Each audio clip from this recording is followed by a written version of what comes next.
जोहार, मैं आनंद कुमार और आप देख रहे हैं जन मन की बात।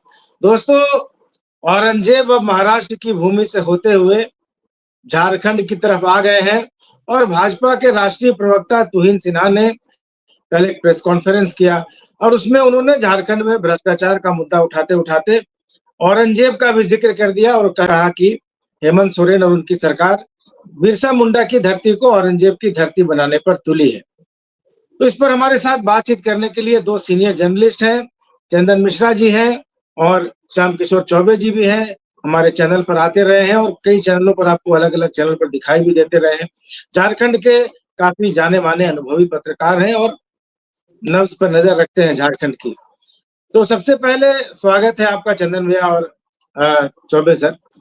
तो जी। सबसे पहले चंदन भैया से जानना चाहेंगे कि आखिर इस समय में अभी तो कोई चुनाव भी नहीं है, अभी-अभी चुनाव गुजरा है और भाजपा यही डेमोग्राफी और घुसपैठ का मुद्दा उठाती रही और लोकसभा चुनाव में पिछली बार 12 सीटें थी, इस बार कुल मिलाकर 8 सीटें आई उसके पास और विधानसभा में 25 सीटों से घटकर 21 सीटें आ गई। बार-बार ये घुसपैठ का, डेमोग्राफी का, हिंदू वोटों के पोलराइजेशन का जो उसका प्रयास है वो विफल हो रहा है। इसके बावजूद भाजपा इसी एजेंडे पर आगे बढ़ रही है। क्या लगता है ये भाजपा आखिर ये ऐसे समय इस बयान के आने का क्या मतलब है? गंभीर मसला है। आपने जो तुहिन सिन्हा जी की प्रेस कॉन्फ्रेंस दिखाई है, भाजपा के साथ सबसे बड़ी समस्या यही है कि कैसे चीजों का घालमेल किया जाए, उसका एक बहुत बेहतरीन उदाहरण है। उनकी प्रेस कॉन्फ्रेंस को अगर आप नजर डालेंगे तो बहुत क्लियर कट था कि वो मुद्दा उठाया गया था एजी की रिपोर्ट से, कैसी गड़बड़ियां वित्तीय अनियमितताएं की गई हैं सरकार की ओर से। और अगर भाजपा उसी दिशा में आगे बढ़ती तो मुझे लगता है कि राज्य की जनता के लिए एक ऐसी खबर होती, इस पर बहुत अधिक विस्तार से राज्य में काम नहीं हो पाएंगे। लेकिन भारतीय जनता पार्टी जब तक औरंगजेब और इस तरह की घुसपैठियों का मुद्दा नहीं डालेगी तो मुझे लगता है कि उनकी बातें अधूरी रह जाती है। उस प्रेस कॉन्फ्रेंस में जो सबसे बड़ी डिमेरिट है मुझे लगी कि वह प्रवक्ता क्या कहना चाह रहे हैं, हेमंत सरकार को किस मुद्दे पर घेरना चाह रहे हैं और कौन सी गड़बड़ियां अभी लोग जानना समझना चाहते हैं, इसे वह स्पष्ट नहीं करते हैं। लंबी चौड़ी प्रेस कॉन्फ्रेंस के बावजूद जो एक पेनिट्रेटिंग होता है भाई कि आप सरकार के खिलाफ अगर बोलना चाहते हैं तो इन्हीं मुद्दों पर आप अटैक करें, वो नहीं हो पाया। औरंगजेब का मुद्दा ठीक है कि अभी प्रासंगिक है, लेकिन संघ ने भी कह दिया कि यह देश के लिए प्रासंगिक नहीं है। तो भारतीय जनता पार्टी को झारखंड में औरंगजेब का विषय उठाने का कोई औचित्य मुझे नहीं दिखाई दे गया। आपने पूरे चुनाव घुसपैठियों को लेकर लड़ा, संथाल परगना में किस तरह घुसपैठी वहां पे प्रभाव डाले हुए हैं, ये आप लोगों ने पूरा प्रयोग किया लोकसभा चुनाव में भी और विधानसभा चुनाव में भी। लेकिन उसका क्या असर पड़ा ये आपको परिणाम दिखाई पड़ गया है। ठीक है, ये मुद्दा गंभीर हो सकता है, संथाल परगना में आज घुसपैठियों का मसला है, इसे नकारा नहीं जा सकता है। लेकिन अभी तो फिलहाल कुछ विषय पर आप लोगों को बता के पार्टी को और पूरी सरकार को डॉग पे नहीं खड़ा कर सकते। चुनाव भी नहीं है, कोई ऐसा वातावरण भी नहीं तैयार करना है आपको जिसके चलते यह वातावरण बने और उसका लाभ आपको मिले। आपको अभी सरकार के कामकाज पर ही फोकस करना चाहिए था। अभी एजी की ताजा रिपोर्ट आई है और उसमें कई गड़बड़ियां उजागर हुई हैं और सभी अखबारों में, मीडिया में इस बात को बताया गया है कि सरकार ने वित्तीय प्रबंधन में कई गड़बड़ियां की और आगे इन्हें 5 साल तक सरकार में रहना है हेमंत सोरेन जी को, तो कैसे बेहतर कर सकते हैं, नहीं कर सकते हैं, या गड़बड़ियां कहाँ है। बजट का सत्र चल रहा है तो ज्यादा अच्छा होता कि फोकस करते कि वित्तीय प्रबंधन में कहाँ चूक हुई है पिछले 5 साल में। तो मुझे लगता है कि थोड़ा जस्टिफाइड है प्रेस कॉन्फ्रेंस, लेकिन औरंगजेब को घुसेड़ना और उसे मुद्दा बनाने की कोशिश करना अभी मुझे नहीं लगता कोई प्रासंगिक। जी, तो चौबे सर की तरफ चलते हैं। चौबे सर, आप तो एजी और एक पब्लिक फाइनेंस अकाउंटिंग के मास्टर जर्नलिस्ट रहे हैं, आपको काफ़ी अनुभव है इन सब चीज़ों का। ये जो एजी की रिपोर्ट आई है, जहाँ तक हम लोग समझ रहे हैं कि जो पैसा आवंटित हुआ, सरकार ने उसका हिसाब एजी को नहीं दिया। ये गैप है, इसे ही बोलचाल की भाषा में घोटाला कहते हैं कि जितना पैसा आपको मिला, आपने उतने का हिसाब नहीं दिया। हिसाब दे दिया होता तो घोटाला नहीं कहलाता। लेकिन ऐसे घोटाले जैसे चारा घोटाला, ये भी इसी तरह का था, बाद में एजी की रिपोर्ट में आया और उस समय जो विपक्ष था उसने इस मुद्दे को उठाया और न सिर्फ उठाया बल्कि कोर्ट में भी गए कुछ नेता, जिसमें सुशील मोदी थे, सरयू राय थे, रविशंकर प्रसाद थे, ये लोग गए थे। भाजपा को अगर इस मुद्दे को उठाना था, तो एक तो स्टेट यूनिट क्यों नहीं उठाया, स्टेट यूनिट इसको अच्छे से, और इसको लेकर वो जनता की अदालत के साथ-साथ जो कोर्ट ऑफ लॉ है, वहाँ क्यों नहीं गए और एक राष्ट्रीय प्रवक्ता दिल्ली में बैठकर आखिर बोल रहा है, तो इसका क्या इम्पैक्ट होगा? मैं इसके पीछे की कहानी और बात जानना चाहता हूँ आपसे। देखिए, मेरी समझ से भाजपा लगातार दूसरी हार से बौखलाई हुई।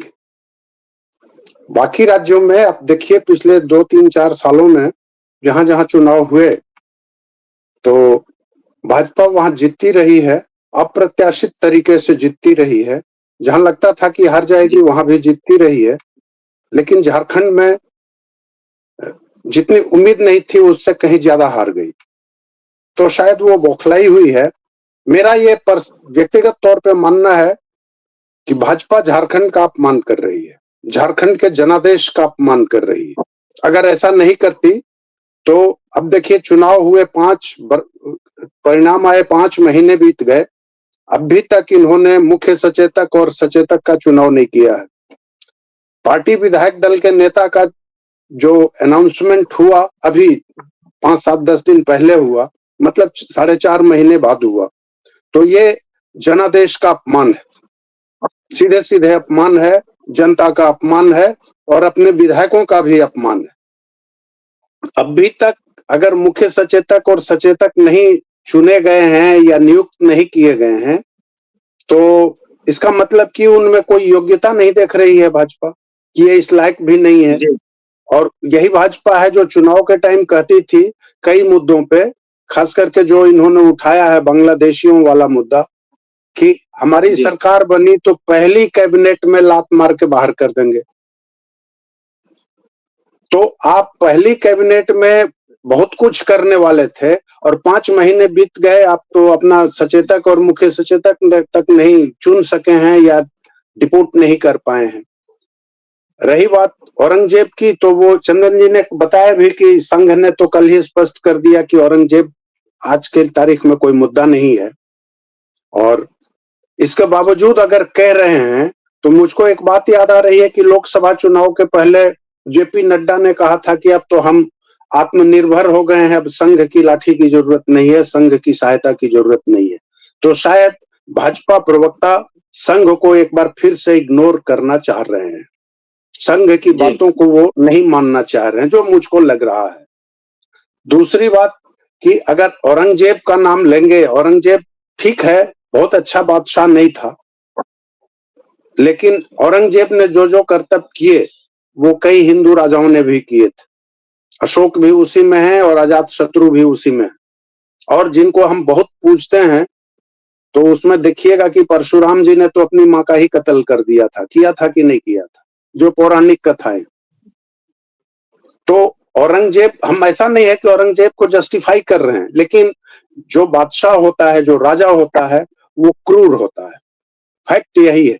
आज भी आप जो आपके जो ये बादशाह के रूप में ही हैं, राजा और बादशाह के ही रूप में है, इसलिए कि चुनाव तक या जब हारे होते हैं, जो मुख्यमंत्री हारे हुए बैठे हुए हैं घर में, अभी जाइए तो आपको 2 घंटा बैठा के अतिरिक्त बैठा के गप मारेंगे, और जब मुख्यमंत्री रहेंगे तो मिलने का टाइम ही नहीं मिलेगा, फिर तो वो राजा हो जाते हैं।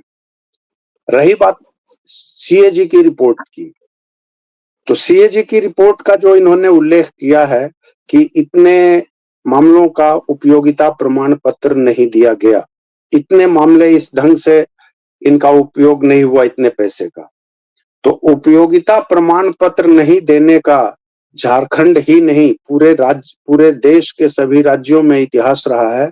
और जो है कि इतना पैसा इसका अकाउंट नहीं मिल रहा है, वो भी रहा है। ये केवल पहली बार नहीं हुआ है। अब देखिए शुरू से आखिर तक, ये तो मतलब 2014 से 2019 तक जो सीएजी की रिपोर्ट आई थी देखिएगा, तो उसमें भी ये सारी बातें रहती हैं। और सीएजी की रिपोर्ट पे तत्काल कार्रवाई कर देना कहाँ है? अगर है तो सेंट्रल में भी आया था। आपको याद होगा कि चुनाव के ठीक पहले, कुछ दिनों पहले, लोकसभा चुनाव के पहले राष्ट्रीय राजमार्ग पे रिपोर्ट आई थी, सीएजी की ही रिपोर्ट थी ना, किस पे कार्रवाई की गई थी। तो सीएजी की रिपोर्ट आती है, उसके बाद जो प्रोसेस है उसमें ये जाती है लोक लेखा समिति के पास। लोक लेखा समिति के बाद भी जब मामलों का निस्तारण नहीं होता है तब आगे कार्रवाई पे बढ़ती है। लेकिन अभी से ये चिल्ला रहे हैं कि अभी कार्रवाई कर दीजिए। रही बात बांग्लादेशियों की, तो बांग्लादेशी भजते भजते ये लोग तो चले गए ना। बांग्लादेशी घुसपैठ का जहां का मुद्दा उठा रहे हैं, पॉसिबल है वहां होगा भी, लेकिन जिस इलाकों पे ये ट्राइबल इलाकों पे उठा रहे हैं, और लोकसभा चुनाव में ये 5 ट्राइबल सीटें हार गए, और विधानसभा चुनाव में 28 में 27 ट्राइबल सीटें हार गए, तो ये बौखलाए हुए हैं। रही बात बांग्लादेशी घुसपैठियों की, तो उसे इनकार नहीं किया जा सकता है। यहाँ भी है, यहाँ नहीं। अभी तो बिहार में भी इनका शासन है, वहां भी है, असम में भी है, कई राज्यों में है। तो मैं तो कहूंगा कि भाई जिस ढंग से अमेरिका ने अवैध घुसपैठियों को, भारतीय प्रवासियों को, घुसपैठियों को जिस ढंग से भेजा, उस ढंग से आप भी भेज दीजिए ना, आपको कौन रोके हुए। अमेरिका ने कोलंबिया, छोटा सा राज्य है, छोटा सा देश है, वहां के लोगों को तो उस ढंग से नहीं भेजा, लेकिन भारत को भेजा, मित्रता के बावजूद, घनिष्ठता के बावजूद। तो आप भी भेज दीजिए, घुसपैठियों को उठाइए, भेज आइए ना, वैसे कौन रोक रहा है? कोई रोक तो नहीं रहा है। और सीएजी की रिपोर्ट पर की विश्वसनीयता पे मैं कह रहा हूं, 2009 से 2014 के बीच सीएजी ने तत्कालीन सेंट्रल गवर्नमेंट के विरुद्ध इतनी रिपोर्टें दी थी, और उसमें इतने अंक थे कि आदमी पढ़ते पढ़ते गड़बड़ा जाता था कि कितने करोड़ करोड़ का ये घोटाला हुआ है, लेकिन एक भी साबित नहीं हुआ। तो मैं ये नहीं कह रहा हूं कि सीएजी की रिपोर्ट एकदम तथ्यहीन है, लेकिन उस पर भाजपा हड़बड़ाई हुई क्यों है? और तीसरी बात कि इन महोदय ने, जो राष्ट्रीय प्रवक्ता ने जितनी बातें कही है, वो सारी बातें प्रदेश भाजपा अपनी डेली प्रेस ब्रीफिंग में कह चुकी है। वो केवल कॉपी पेस्ट किए हैं, केवल औरंगजेब का मुद्दा उठाए हैं, और औरंगजेब का मुद्दा उठा के हमको लगता है कि जो संघ की ओर से कल वक्तव्य आया, जो उसका संघ का जो मंतव्य आया, हमको लगता है कि उसको ये दरकिनार करना चाहते हैं, डिस्कार्ड करना चाहते हैं कि संघ को जो सोचना हो सोचे, हम औरंगजेब ही सोचेंगे। जी, चंदन भैया की तरफ आते हैं। बार बार बांग्लादेशी घुसपैठी की बात होती है, तो अभी उदाहरण दिया चौबे सर ने ट्रंप का, कि ट्रंप ने तो अवैध अप्रवासियों को, उसको उनके यहाँ कानून भी बना हुआ है, तो उन्होंने अप्रवासियों को चिन्हित किया और हथकड़ी बेड़ी लगा के भेज दिया। तो केंद्र सरकार को कौन रोक रहा है अवैध घुसपैठियों की पहचान करने से और उनको भेजने से? ये तो सिर्फ चुनावी मुद्दा, और ये सिर्फ पोलराइजेशन का जो मुद्दा बनाया जा रहा है। तो यहाँ भी तो सरकार कार्रवाई के लिए उसको छूट मिली, उसको थोड़ी हेमंत सोरेन से पूछ के बांग्लादेशियों की पहचान करनी है। ऐसा नहीं हो रहा है। दूसरा, जो गिरिडीह में जो घोड़थम्बा की घटना हुई, वहां भी रघुवर दास पहुंच गए और उन्होंने ही इस मुद्दे को थोड़ा सा तूल देने की कोशिश की थी, और उनकी बहू ने, उसके बाद इरफान अंसारी ने उनको छत्तीसगढ़ी कहा, तो उनकी बहू ने उनको, इरफान अंसारी को, मुगलों का वंशज कह दिया। तो ये सब चीजें अभी से चुनावी माहौल टाइप का बनाया जा रहा है, जबकि चुनाव में तो 5 साल की देरी है। और दूसरा, जो इस तरह की घटनाएं हैं, जैसे रघुवर दास के सरकार में बहुत सारी मॉब लिंचिंग की घटनाएं हुई, उस समय भी उसको हिंदू मुस्लिम कैसे जोड़ दिया जाता था। अभी जो घटनाएं हो रही हैं, जो सांप्रदायिक तनाव का रूप ले रही हैं, कानून व्यवस्था को छोड़कर इसको सांप्रदायिक रंग दे दिया जाता है, और ये देखा जाता है कि पुलिस प्रशासन का बचाव करने के लिए सरकारी तंत्र भी आगे आ जाता है, चाहे वो मिनिस्टर हो या सरकार का कोई हो, वो भ्रष्ट अधिकारियों का या अक्षम अधिकारियों का बचाव करने चले आते हैं, और कहीं ना कहीं उनको लगता है कि इससे सरकार की छवि पर असर पड़ेगा, तो इसको एक तरह से कम्युनल मामला देकर दूसरी पार्टी पर फेंक दो। तो क्या लगता है आपको कि घोड़थम्बा में जो हुआ था, क्या उसको आसानी से अच्छे से हल किया जा सकता था, बजाय इसके कि अभी औरंगजेब तक पहुंच गया? देखिए, मुझे लगता है कि ये 3 विषय जो बहुत महत्वपूर्ण है। एक तो चौबे सज्जों ने कहा कि अमेरिका वाला मसला के यहाँ पर घुसपैठियों को बांध के वापस भेज दिया गया भारत। देश के अंदर कम से कम कई राज्यों में जो घुसपैठियों की संख्या है, ये संभव नहीं है कि इनको बांध के बाहर भेजा सकता है, लेकिन असम सरकार ने काम किया है। जिस बात को लेकर यहाँ पे हिमंता बिस्वा शर्मा चुनाव प्रचार में लगातार बोलते रहे, वो उन्होंने करके दिखाया है। आइडेंटिफाई करने के बाद ऐसे घुसपैठी जो असम में बाहर से आके हैं, बांग्लादेशी हैं, रोहिंग्या, उनकी वोटिंग राइट जब्त कर लिया गया कि साहब आप वोट नहीं कर सकते, आप बेशक रहिए यहाँ, लेकिन आपको वोट करने का राइट नहीं होगा। और मुझे लगता है कि एक ऐसा आधार है जो किसी भी आबादी के लिए सबसे बड़ी चोट होती है कि आप रहिए, खाइए, पीजिए, जब समय होगा हम सक्षम होंगे तो आपको डिपोर्ट भी करेंगे, लेकिन आपको वोटिंग राइट नहीं होगी। नंबर 1। नंबर 2, जो दिल्ली में अब घुसपैठियों की बात हो रही थी, चुनाव के बाद इन लोगों ने आइडेंटिफाई करना शुरू किया कहाँ कहाँ किस मोहल्ले में कितने ऐसे लोग हैं जो बाहर से आके बसे हुए हैं और उनके पास कोई बोनाफाइड सर्टिफिकेट भी नहीं है कि वो इस देश के नागरिक हैं। तो हम अमेरिका की तरह तो नहीं कर सकते, लेकिन भारत की तरह तो कर ही सकते हैं कि कम से कम ऐसे लोगों को हम आइडेंटिफाई करके उनके वोटिंग राइट्स जब्त कर लें और उन्हें समय आने पर डिपोर्ट किया जा सके जब हम लाइक सक्षम हो जाए। नंबर 2 वाली घटना, अभी जिस ढंग से सरकार काम कर रही है, आप उसके कामकाज का एनालिसिस करते हैं सदन के अंदर, सदन के बाहर भी। वो एक एजेंसी है सीएजी की रिपोर्ट पर हम भरोसा ना करें, ऐसा नहीं होना चाहिए। ये सब सीएजी कांग्रेस काल में भी काम करती थी और आज भारतीय जनता पार्टी के कार्यकाल में भी सीएजी काम कर रही है। सीएजी अपनी रिपोर्ट देती है और सीएजी की रिपोर्ट इतना प्रभावी है नहीं है, इस पर क्या एक्शन सकता है ये हम लोग सब जानते हैं। जिस सरकार के पास बहुमत है वो चीजों को ऐसे ही इग्नोर करती है और उसको दफन करने में तनिक टाइम नहीं लगती है। हेमंत सरकार के पिछले कार्यकाल के जो वित्तीय गड़बड़ियां हैं ये सार्वजनिक हो चुके हैं। उस समय 24 साल से रिटायर कर गया हूँ या मैं तो था, मैंने कई रिपोर्ट छापी है जिसमें भयंकर गड़बड़ियां हुई है, वित्तीय गड़बड़ियां उजागर हुई है। लेकिन चूंकि इनके पास बहुमत है ना, और सरकार के खिलाफ बहुत अधिक आप कुछ चिल्लाने के अलावा कुछ नहीं कर सकते, यही हुआ। नंबर 3 की जो घटना हुई है गिरिडीह वाली, और गिरिडीह वाली घटना में प्रशासन और वहाँ के मंत्रियों ने, जो विधायक है, क्षेत्र के मंत्री हैं, उन्होंने सप्रेस किया और करता भी है। हर सरकार में हर पार्टी जो सत्ता में रहती है अपना वोट बैंक पहले सहेजती है। हमारे वोट बैंक पर किसी की नजर न लगे, चाहे वो माइनॉरिटी हो, आदिवासी हो, बहुसंख्यक हो, अल्पसंख्यक हो, इन सबों का ध्यान राजनीतिक दल रखते हैं जो सत्ता में होते हैं।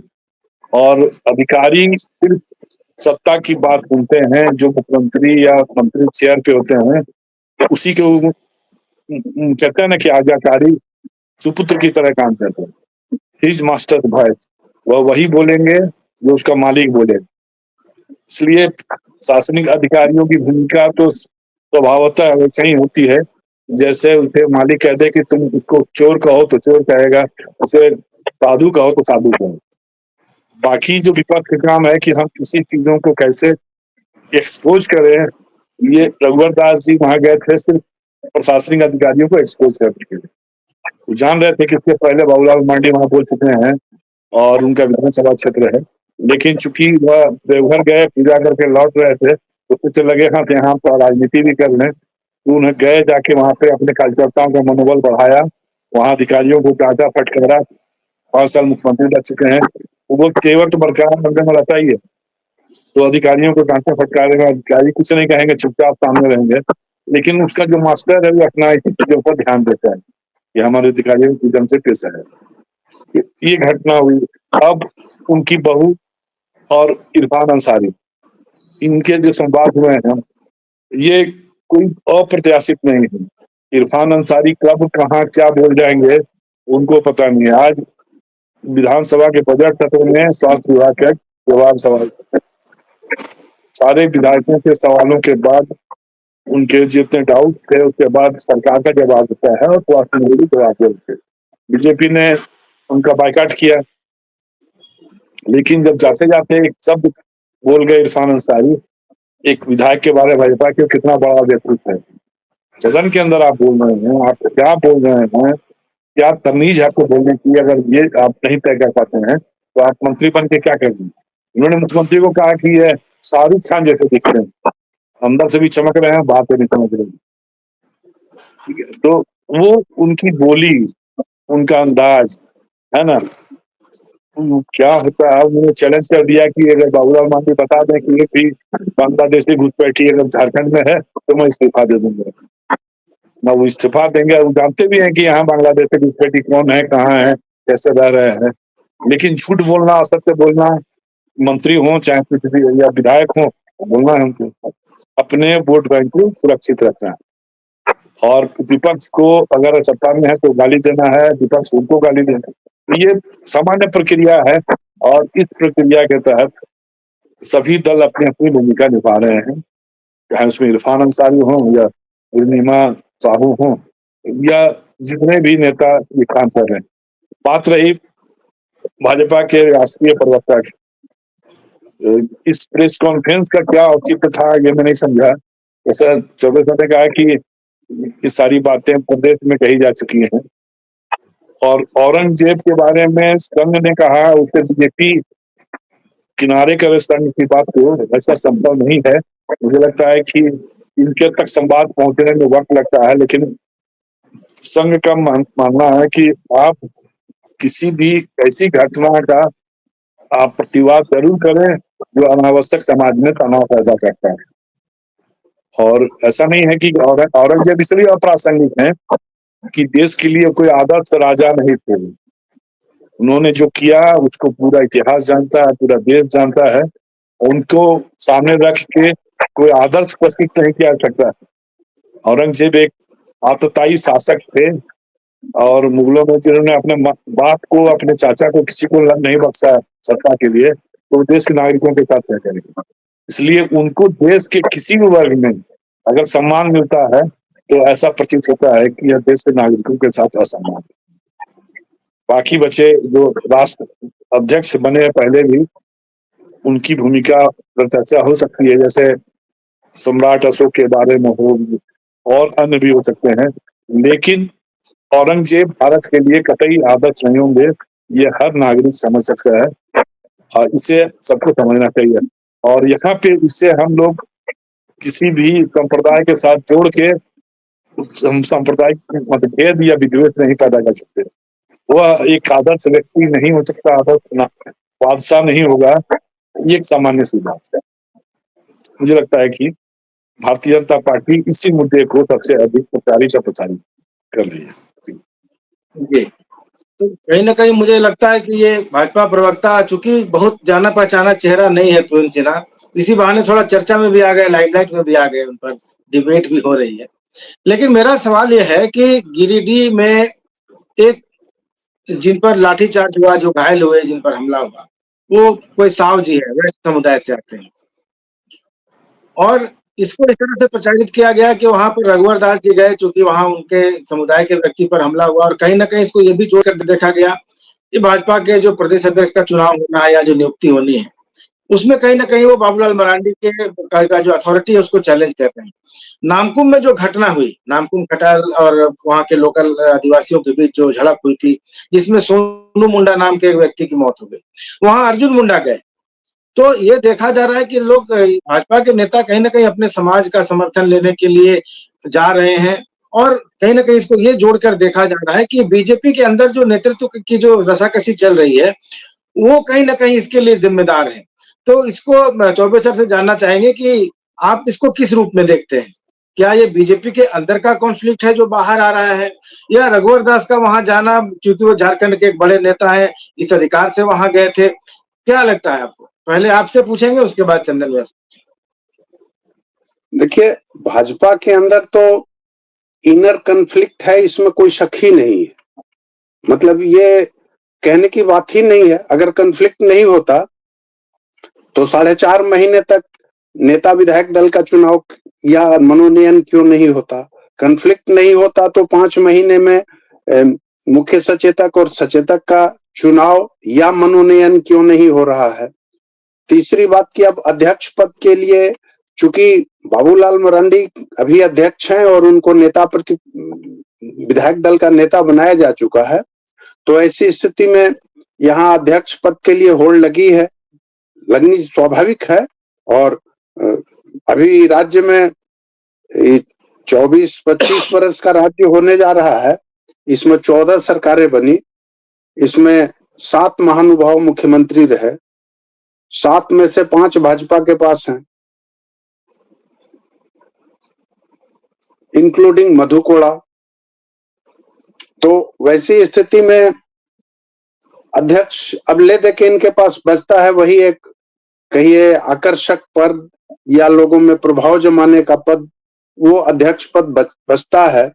रघुवर जी उड़ीसा के राज्यपाल थे, अब वो इस्तीफा दे के आए या उनसे इस्तीफा करा लिया गया, भगवान जाने।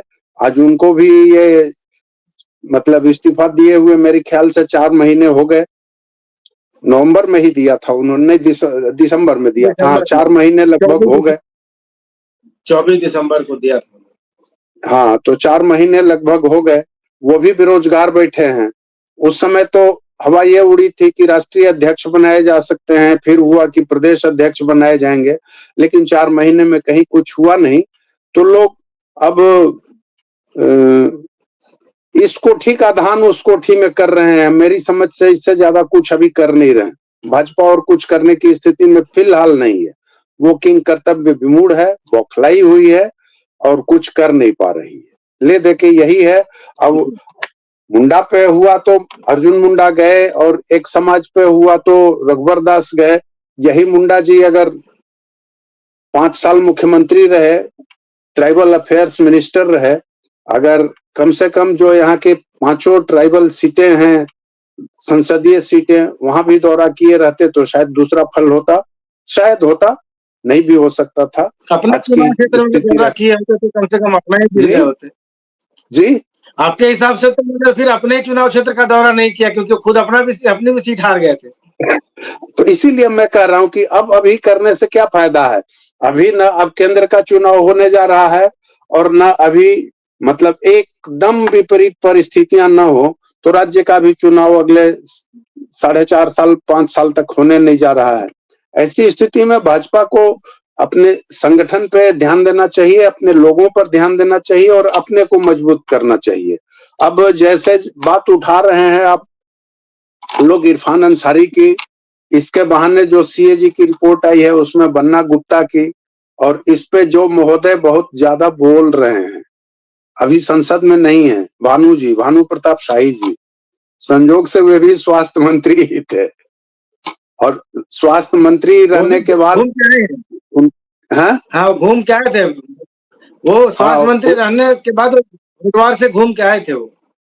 हाँ, तो होटवार से घूम के आए और उसके बाद और स्वास्थ्य मंत्री रहे। तो और संजोग देखिए कि एकमात्र उदाहरण उन्हीं का है, एकमात्र उदाहरण उन्हीं का है कि वो यही भाजपा के नेताओं ने इनको पकड़वा दिया था इसमें हरिजन एट्रोसिटी केस में, जेल में थे तो शपथ नहीं ले पाए, तो उनकी जगह उनके गैर विधायक पिता ने मंत्री पद की शपथ ली थी। वो एकमात्र उदाहरण है झारखंड में।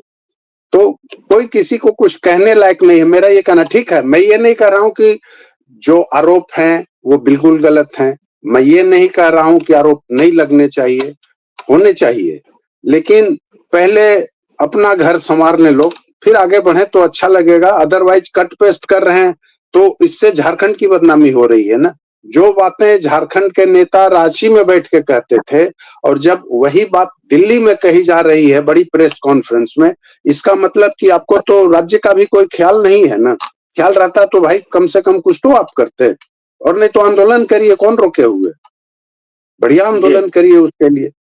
और जितने सीएजी रिपोर्ट आई है अभी तक 24-25, सब पर जितना है और जितने उसमें लोग आते हैं सब पर कार्रवाई हो, कोई दिक्कत नहीं है, करनी चाहिए, होनी चाहिए। लेकिन कैसे करिएगा, जो रूल है, आप जाइएगा पहले, या तो पीएससी उस पर डिसाइड करे या फिर सीधे कोर्ट जाइए। प्रेस कॉन्फ्रेंस करने से क्या होने को है। चलिए चंदन वैसे इसी बारे में बात करते हैं। जैसे मैंने कहा कि वहाँ कोडरमा में एक वैश्य युवक के साथ हुआ, तो गिरिडीह में तो वहाँ रघुवर दास चले गए, यहाँ अर्जुन मुंडा चले गए। ये दो नेता ऐसे हैं जो झारखंड के मुख्यमंत्री रहे हैं। रघुवर दास 3 बार रहे, अर्जुन मुंडा 3 बार रहे हैं, रघुवर दास 1 बार रहे हैं, और इकलौते ऐसे मुख्यमंत्री हैं जिन्होंने 5 साल का पूरा कार्यकाल पूरा किया। इन दोनों की पहचान इस सेंस में नहीं रही थी कि रघुवर दास कोई बहुत बड़े ओबीसी नेता हैं मुख्यमंत्री बनने के पहले, और अर्जुन मुंडा की भी सिर्फ आदिवासी नेता की छवि नहीं रही। लेकिन अब ये दोनों कहीं न कहीं ऐसा लग रहा है कि अपनी-अपनी जातियों के सहारे एक बार दोबारा राजनीति में खुद को स्थापित करने की कोशिश कर रहे हैं। आपको क्या लगता है, क्या ऐसा ही है या मैं कुछ गलत सोच रहा हूँ? नहीं, आपकी सोच को मैं गलत नहीं ठहराऊंगा, लेकिन संकट क्या है कि जितने राजनेता हैं, चाहे भारतीय जनता पार्टी के हों, जदयू के हों, कांग्रेस के हों, झामुमो के हों, ये लोग अपने जातिगत दायरे से बाहर नहीं आते। ये सबके नेता नहीं बन पा रहे हैं, और यही वजह है कि ये जब चुनाव के समय में इनके बड़े नेता या आला कमान इनको उसी ढंग से प्रयोग करते हैं कि सवाने करने के लिए झंडा बरदार, यही नैया पार करें। यही भ्रम अगर खत्म हो जाए, मुझे लगता है कि राजनीतिक दलों में किसी भी दल को संकट नहीं होगा नेतृत्व तलाश में।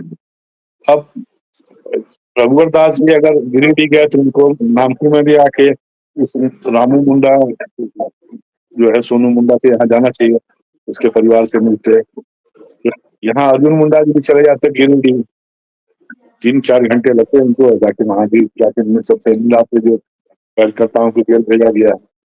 लेकिन अब संकट ये है कि इनको समझाए कौन, इनको कौन गाइड कर रहा है, इसके निर्देश पर ये लोग अपने फैसले ले रहे हैं। प्रदेश अध्यक्ष से इनकी बातचीत होती है कि नहीं होती है, प्रदेश अध्यक्ष के साथ इनको मंत्रणा होती है कि नहीं। तो इन सब चीजों को भी आप ध्यान देखेंगे तो यहाँ पे इनर कॉन्फ्लिक्ट बात सामने आती है कि अगर रघुवर दास जी गिरिडीह गए तो उसके पहले एक बार सबका बाबूलाल मांझी जी से बातचीत हुआ कि वहाँ का क्या स्टेटस है, आप गए तो क्या देखा समझा। मुंडा जी भी एक बार बात कर लेते, लेकिन यहाँ किसी को किसी से बात करने की नहीं है। जो बड़े नेता हैं वो बड़े नेता का एक जो आवरण लेकर चलते हैं, वो दूसरों से बात करने में अपनी जो है कहते हैं छुटपन लगता है कि क्या हम बात करेंगे, हम खुद तय कर लेंगे हमें क्या करेंगे। अगर ये मनोस्थिति है तो संगठन के लिए ऐसी बात नहीं है। अगर ये एक साथ मिल के काम करें, चाहे कोई अध्यक्ष हो ना हो, तो मुझे लगता है कि ये संगठन के लिए भी अच्छा है और कार्यकर्ताओं के लिए नीचे डाउन द लाइन जो मैसेज है वो भी अच्छा जाए। लेकिन ये राजनीति है, सबको अपनी उतारी अच्छी चमकानी है, सबको अपना आपको प्रोजेक्ट करना है।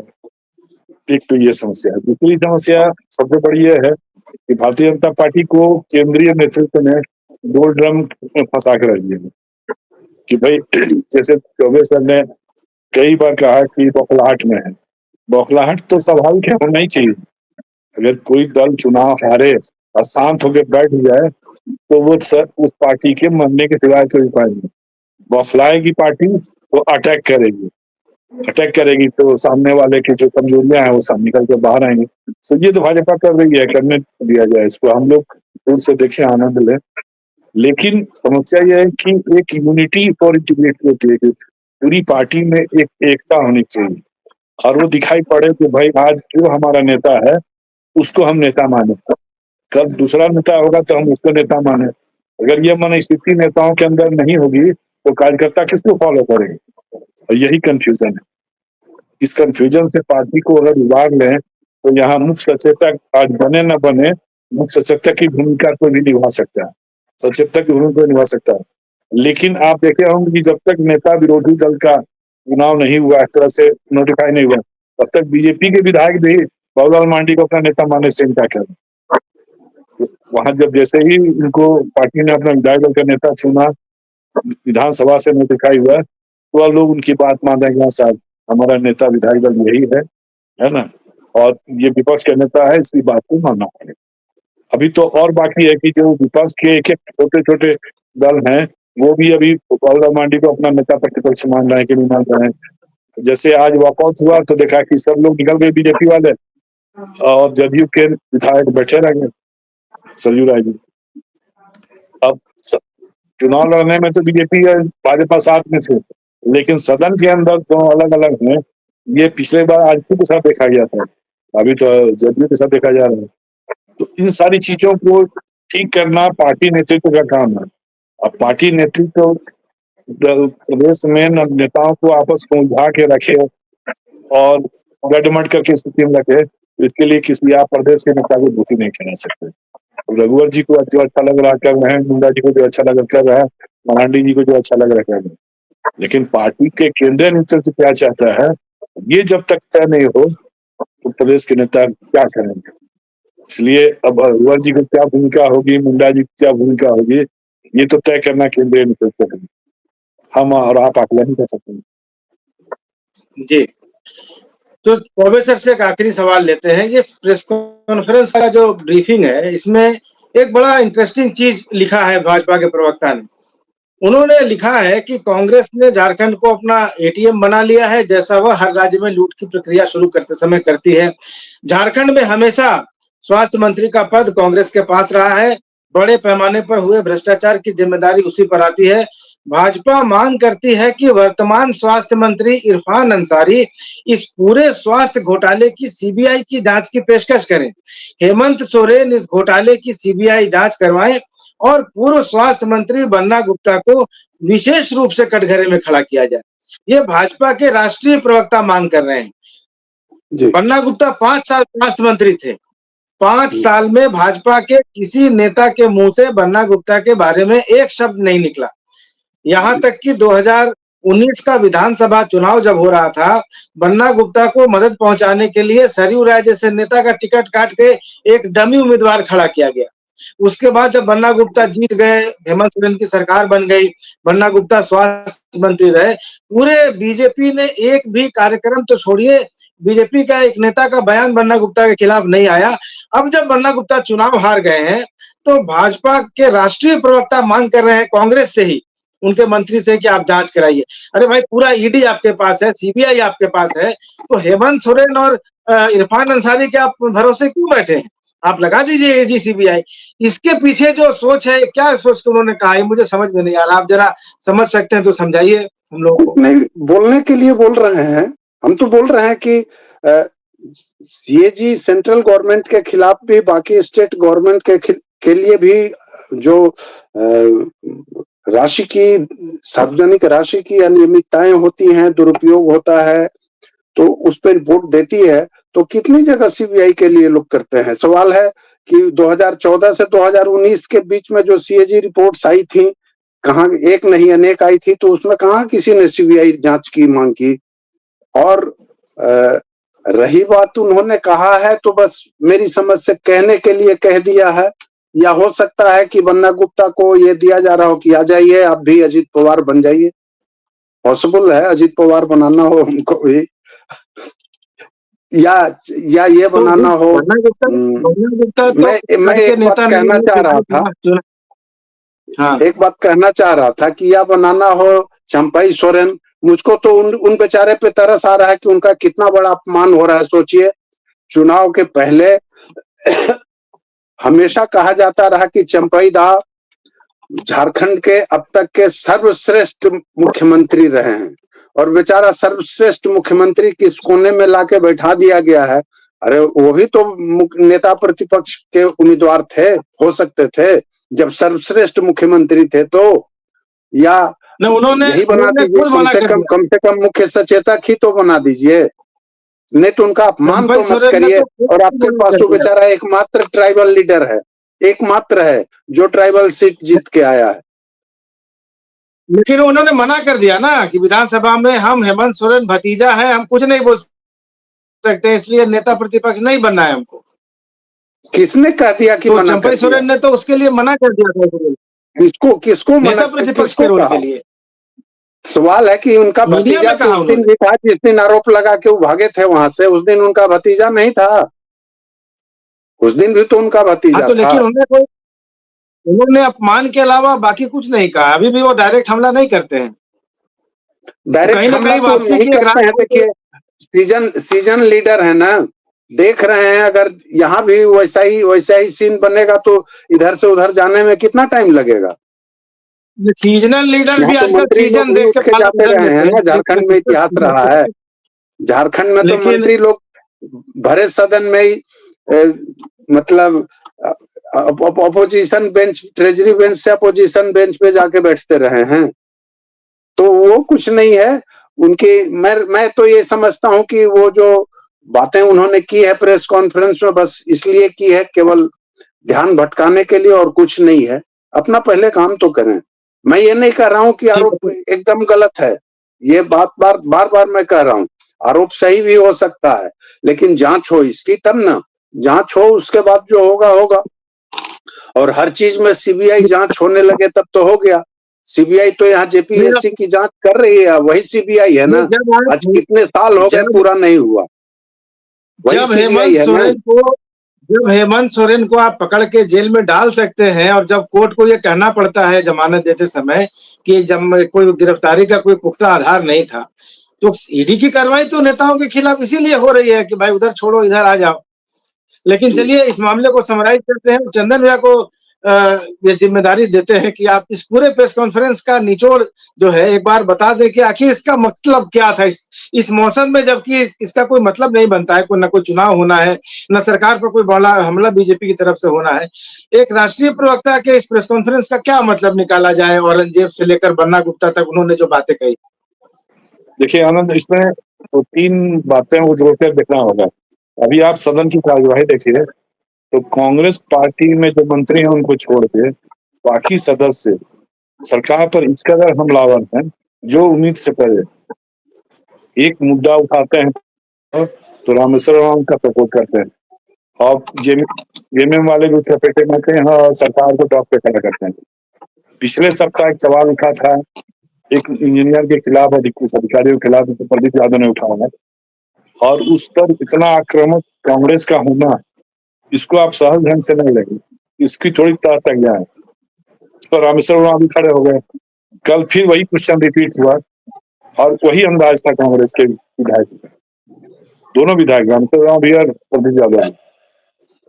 दिल्ली में प्रेस कॉन्फ्रेंस करने के पीछे केस यही है कि दिल्ली में एक तो नेशनल मीडिया है, और कहीं ना कहीं कांग्रेस जो है इस सरकार के साथ, चाहे जो भी कंडीशन हो, इसके विधायक, इसके नेता अपनी बातें नहीं करवा पा रहे हैं, मनवा पा रहे हैं, और वो अंदर से जो वैसा कहते हैं ना कि बीजेपी का बखलाहट है, कांग्रेस के अंदर एक बखलाहट है।